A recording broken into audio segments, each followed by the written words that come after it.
And so I think this is an excuse to try to break the Senate.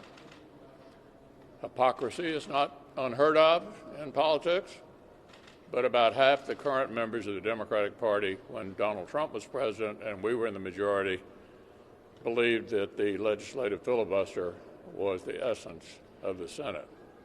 So I guess where you stand depends upon where you sit. And we anticipate, based on what the majority leader said, that he's going to try to break the Senate, break the legislative filibuster, to make some kind of narrow exception. There is no such thing as a narrow exception. No such thing as a narrow exception. This, in my view, is genuine radicalism. And I might add, parenthetically, the executive calendar, a separate function of the Senate, was historically handled with a simple majority until the majority leader came to the Senate during Bush 43's tenure, after which he started routinely filibustering judges. Well, you've followed, we've gone back and forth about how to do the executive calendar. The executive calendar is now back to where it was 20 years ago. The legislative calendar is a totally different thing. So make no mistake about it, this is genuine radicalism. They want to turn the Senate into the House. They want to make it easy to fundamentally change the country. For example, admitting 2 new states, the District of Columbia and Puerto Rico, to have 4 new Democratic senators, or to pack the Supreme Court. Fundamentally change the country. The filibuster has been a way to conduct American business in the political center. If you're a football fan, think of it as between the 40-yard lines. Unless either side gets a very large majority, it insists upon moderation and compromise.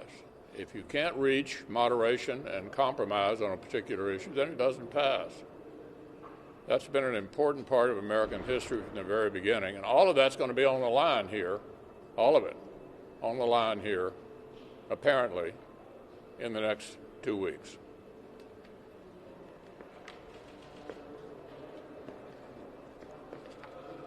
And what the Majority Leader Schumer previously described what would happen if the filibuster was eliminated, he called it a doomsday for democracy.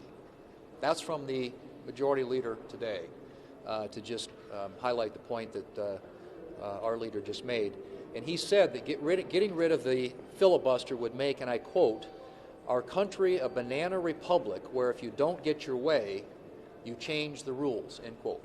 That's from Chuck Schumer just a few years ago. And this letter, to which the leader referred, was signed by a majority of the current sitting Democrat senators, basically saying that getting rid of the filibuster would be terrible for the country. They came out in hard opposition back in 2017. And at the time, Republicans were under a lot of pressure, I think, as you know, from our former president to get rid of the legislative filibuster. We withstood that pressure because we believe the legislative filibuster is essential not only to the functioning of the Senate, but to the country, because it does provide, as Washington described, that cooling saucer where legislation, things can be cooled down, it gets away from the passions of the moment, creates stability, predictability, moderation, an opportunity for compromise, and where solutions can be found in the center, where you actually have to get Republicans and Democrats working together.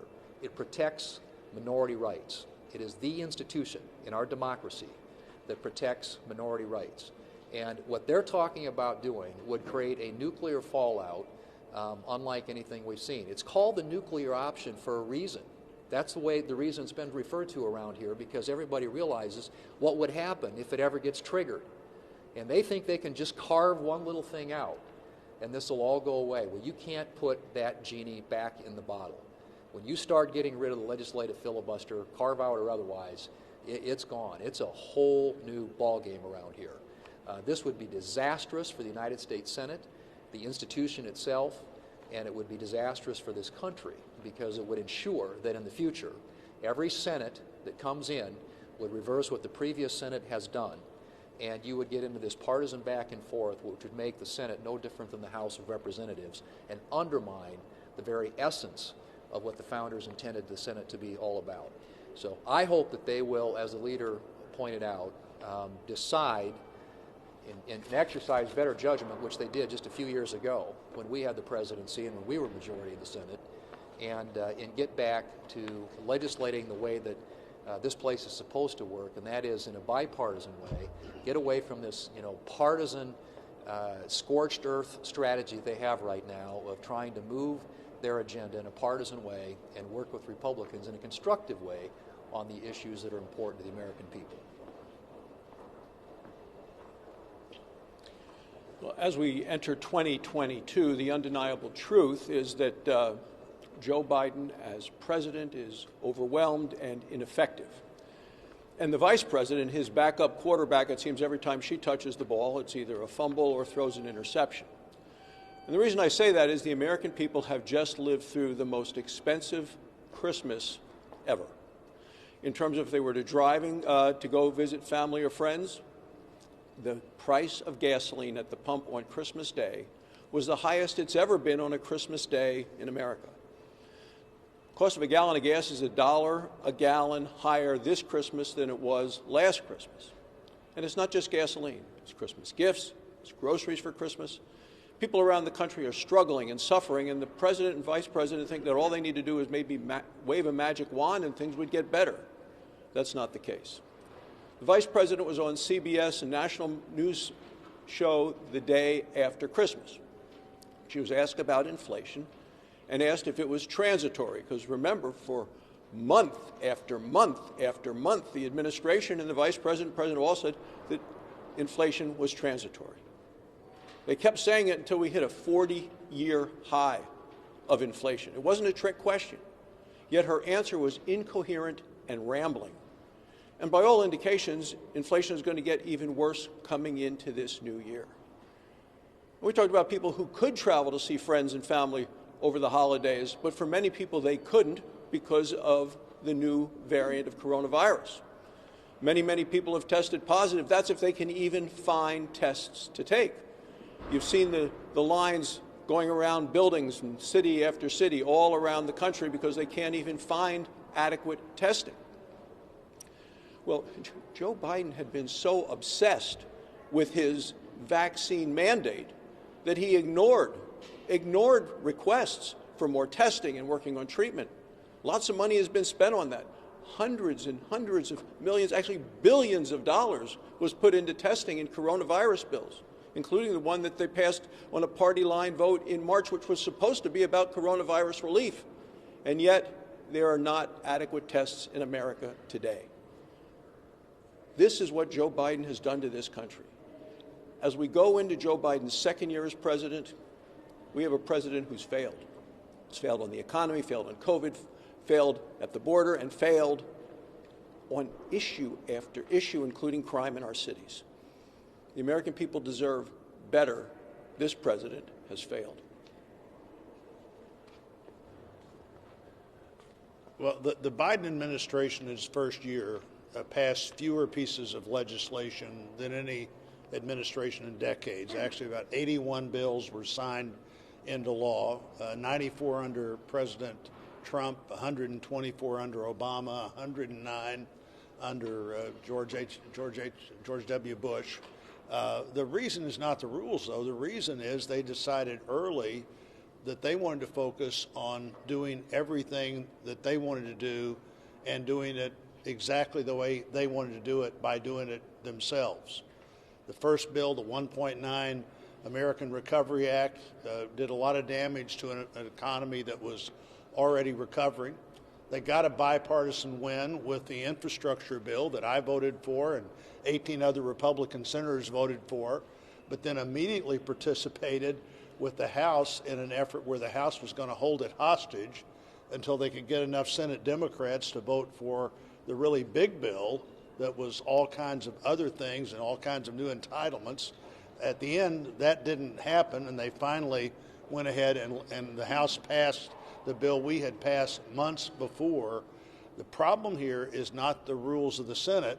The problem here is acting like you've got a huge mandate when you've barely got a majority in any of the House, the Senate, or a president who was elected not because he had a big mandate to do things, but for totally other reasons.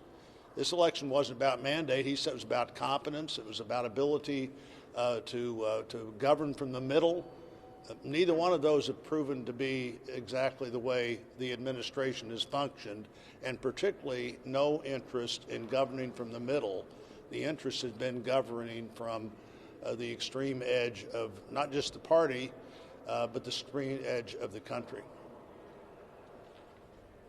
Here we are, folks. We are 4 days into the new year, and the Senate Majority Leader is at it yet once again. He is attempting to bring up voting rights legislation, what they call voting rights legislation in the United States Senate, something that has been rejected already multiple times. And he's doing it using the false narrative that our states can't protect voters' access to voting.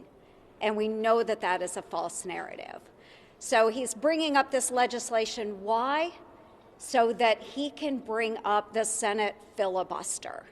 He wishes to break the Senate filibuster, whereas years ago he himself had stated that we needed to maintain the filibuster. We saw this with President Joe Biden when he was serving in the United States Senate. He had said, we need to maintain the Senate filibuster. So this attempt to federalize our voting systems is just an excuse to give Democrats the power in the United States Senate. And as you have heard time and time again, the Senate is different than the House. The Senate is here as that saucer for the teacup, so it can help the tea cool. And we need that, because we have certainly seen a whole lot of hot mess coming over from the House. What we don't need in our United States Congress is another House of Representatives. As I've traveled around Florida the last few weeks, the thing that everybody says to me is they just can't believe D.C. works this way. I've been up here 3 years now, and we don't pass budgets. We have a Democrat Party that wants to spend every dime they can. They don't care that we have unbelievable inflation. They don't care that gas prices are up, food prices are up, housing prices are up, rent's up. And so they're just shocked that this place is so dysfunctional. They're shocked that Democrats want, like critical race theory, they want to defund the police. I can tell you, every Republican I know that's running this year, they're going to focus on why the Democrats have caused this inflation.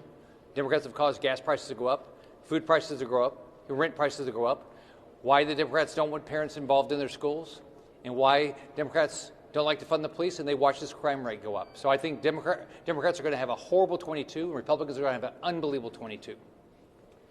Leader McConnell. Yeah. Yes, thank you. Good afternoon. Welcome back. Georgia is one of the key places where there have been these questions about voting, whether or not you agree or not with what the legislature did or what the Democrats say. That said, isn't this really about 2022, 2024, and the Democrats could make an impact by making this a political issue, especially in a place like Georgia when there's a competitive race there with Senator Warnock? Isn't that really something that they could potentially swing that race based on that, and doesn't that concern your side? Well, they're assuming what they're trying to do is popular. It's interesting that in deep blue New York, two of the issues that they would probably mandate at the federal level were actually on the ballot in New York. No excuse absentee voting was defeated. And what was the other one? Do you remember? There was another of their favorites. In New York State? Yeah. In New York State? Yeah, there were actually two ballot measures in New York this last November. One of them was no excuse absentee voting, voted down. There was a second one that I can't think of at the moment. It was ID? I think it was ID. ID. Ballot harvesting or ID? It was one of the favorite ones that also went down. This was in a deep blue state. And both of these issues were related to very simple kind of ballot integrity measures that states have enacted. So they're assuming this is a popular thing to do. I would argue that it isn't. We know that if they federalize this, they will eliminate voter ID at the polls.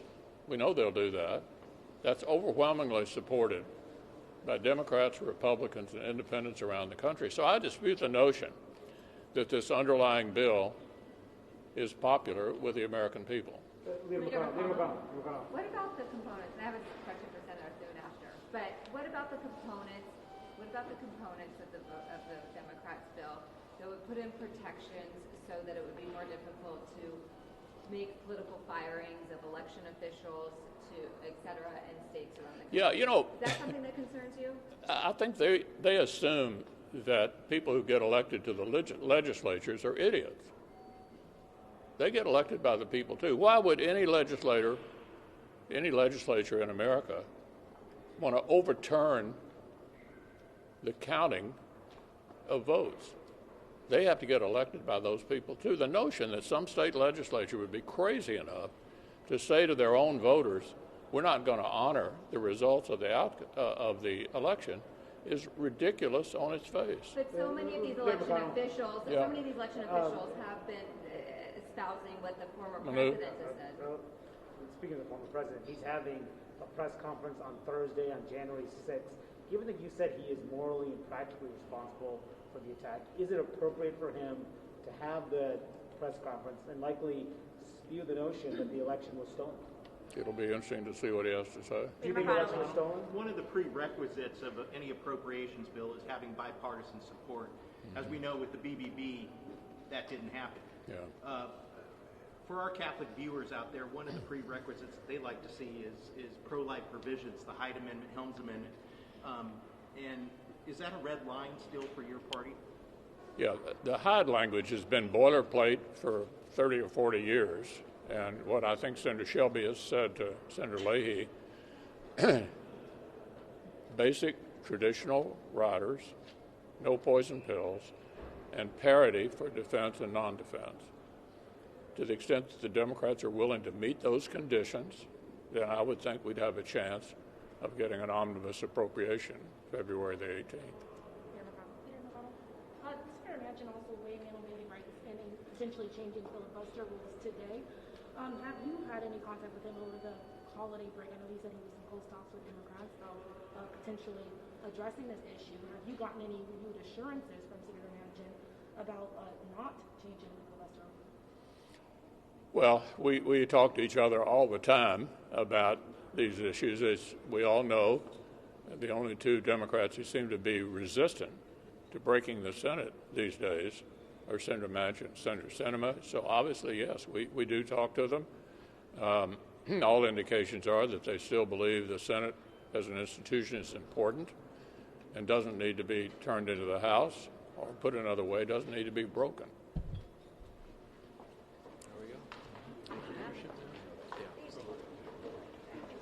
Can we grab you? Can I walk with you? Where are we going?